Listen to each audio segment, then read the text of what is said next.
Golaço, eu sou o Dieguinho e então, rapaziada, tá entrando no ar mais um girão de notícias do meu, do seu, do nosso Clube de Regatas Vasco da Gama. Deixa o like aí no começo do vídeo que ajuda a gente bastante, segue a gente lá no Instagram e vamos logo às informações. Bom, acabou de sair um levantamento e o Vasco tem a quinta melhor campanha do retorno. Poderíamos até ter a melhor campanha do retorno se não fosse aqueles 4 pontos perdidos de bobeira para o Cruzeiro e também para o CRB. Vou colocar para vocês na tela. O Vasco teria a campanha empatada ali com o Botafogo e teria somado aí no retorno 19 pontos. Isso porque o Vasco começou o retorno muito mal, até pior do que começou o primeiro turno, mas desde a chegada do Diniz, aí o Vasco começou uma arrancada na competição. Restam 10 jogos e vamos torcer para o Vasco continuar nessa batida aí do Fernando Diniz e conseguir fazer uma campanha muito bacana. Saiu agora há pouquinho também os bastidores lá da Vasco TV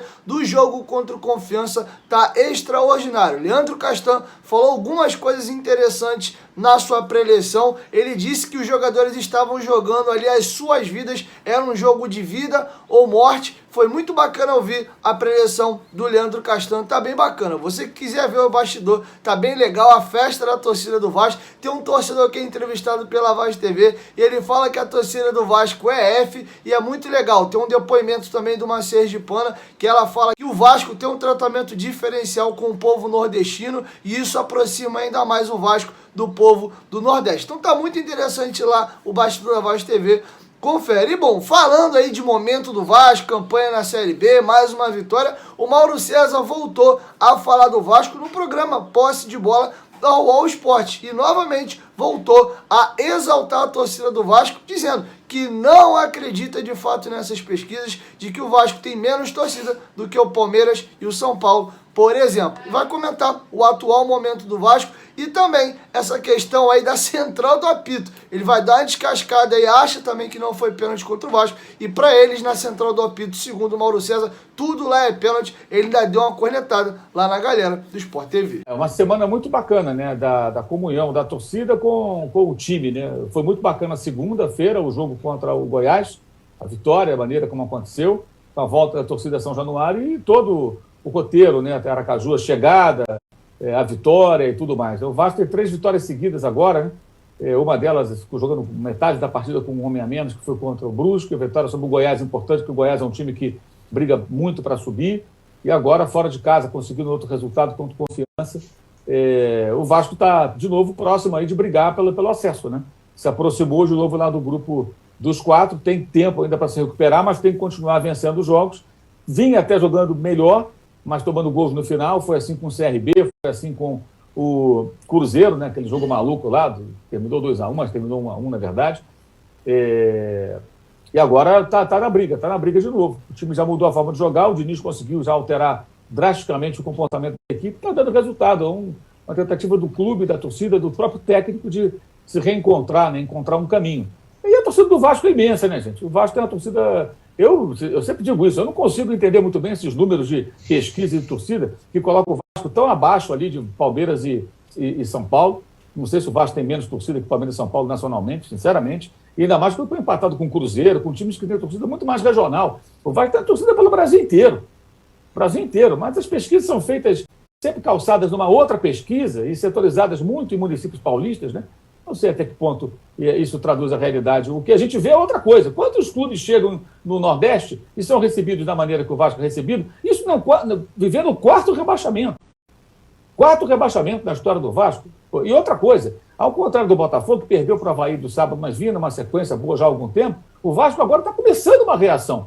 Não é que o Vasco está bombando na segunda divisão e o torcedor está eufórico, não. O torcedor é que está meio que ajudando o Vasco a embalar. Né? E acho que o Rafael Claus foi muito bem ao não marcar o pênalti reclamado pelo Confiança, chamado pelo VAR. O VAR chamou, ele viu, achou que não foi pênalti, manteve a sua posição. O VAR intervencionista brasileiro, que o Arnaldo tanto homenageia, né? Chamou o árbitro para tentar emplacar um pênalti e ele falou, não foi pênalti. E eu acho também que não foi. Disputa ali corpo a corpo, o Castan já põe a perna meio na frente, e aí já começa a cair todo mundo.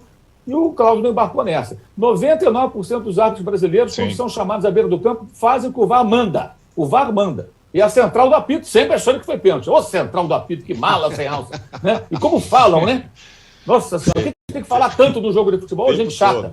E o Cláudio manteve a sua postura e não deu pênalti. Eu acho também que não foi pênalti, seria um pênalti à brasileira e o Vasco venceu merecidamente. Rapaz, eu não sei não, acho que o Mauro César tá tentando aí construir novamente aí um bom relacionamento com a torcida do Vasco. O Mauro César tá muito aí cheio de dedo com o Vasco, enfim, deixou a opinião dele, você concorda, discorda? Deixa a sua opinião aqui embaixo nos comentários. Bom, galera, vamos falar de denúncias graves realizadas no Conselho Fiscal do Vasco e também as contas do presidente Alexandre Campelo da gestão do ano passado foram reprovadas e com denúncias graves. Vou trazer para vocês já mais detalhes. Antes, presta bastante atenção aqui. Você que acompanha o canal Futebolaço, você gosta de notícia e informação, não é verdade? Eu te apresento o melhor aplicativo de futebol do mundo, o OneFootball. Cara, a OneFootball é espetacular. Se liga em todos os serviços que ela presta de graça na palma da sua mão. Baixando o OneFootball, além de ter notícias do futebol brasileiro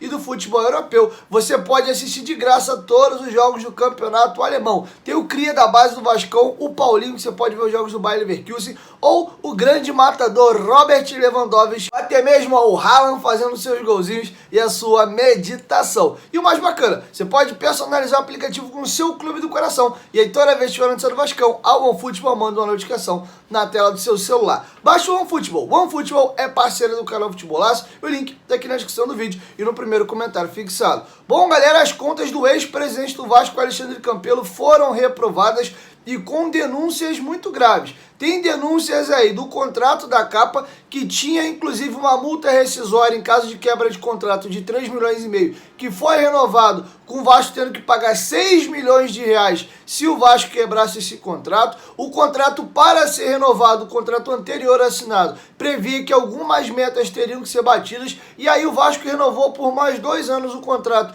com a Capa, sem precisar bater essas metas, inclusive o Vasco não podendo trocar de fornecedora de material esportivo nesse período. Esse contrato se mostrou muito lesivo ao Vasco e, curiosamente, assinado nos últimos meses ali de gestão do Alexandre Campelo. E a gente sabia que ele mesmo, Alexandre Campelo, já sabia que não iria ganhar as eleições. Outra situação curiosa, teve vendas de camarotes de maneira irregulares acontecendo, e uma dessas vendas de camarote, o próprio Alexandre Campelo comprou um camarote em São Januário, e o Vasco inclusive está averiguando e vai cancelar a venda desses camarotes que aconteceram de maneira irregular. E teve um escândalo também de uns sócios que foram feitos ano passado, são 26 na categoria sócios proprietários benfeitores, que historicamente no Vasco essas pessoas, para entrar nessa categoria, tem que ingressar com um alto valor. A categoria de sócio foi criada lá no meado dos anos 80 para o Vasco poder captar recursos para poder estar eliminando algumas dívidas.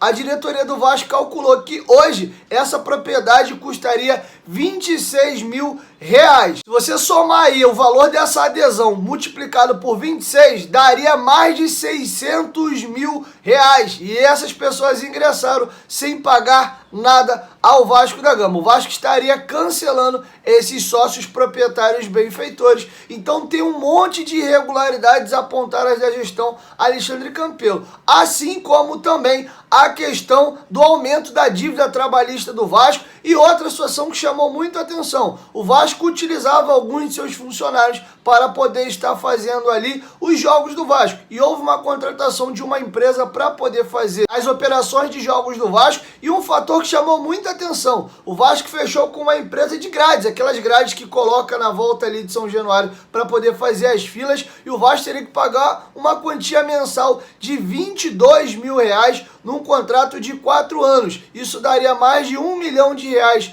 o custo desse equipamento, e foi apurado que se o Vasco fosse ao mercado para poder estar comprando esse material, pagaria no máximo R$400 mil. Então muitas denúncias graves foram apontadas da gestão do Alexandre Campelo ano passado e as contas dele foram reprovadas. Qual é o desfecho final disso? Eu ainda não sei. Não sei se o Alexandre Campelo vai a algum julgamento, ficando impossibilitado de participar de novas eleições. O fato é que as contas dele foram reprovadas. E aí qualquer atualização sobre eu trago para vocês aqui no canal. A gente sabe como é que é. Último ano de mandato. O candidato lá sabe que às vezes não vai ganhar a eleição, aí acontece um caminhão de atrocidade. Hoje quem está levantando essas coisas é a gestão do Jorge Salgado. Vamos ver no final da gestão dele, lá de 22 para 23, caso ele não ganhe as novas eleições, se esse tipo de coisa não vai acontecer também na gestão do Jorge Salgado. Agora eles estão apontando o dedo para o Campelo, mas será que eles vão ter uma gestão correta e vão fazer tudo bonitinho até o final da gestão?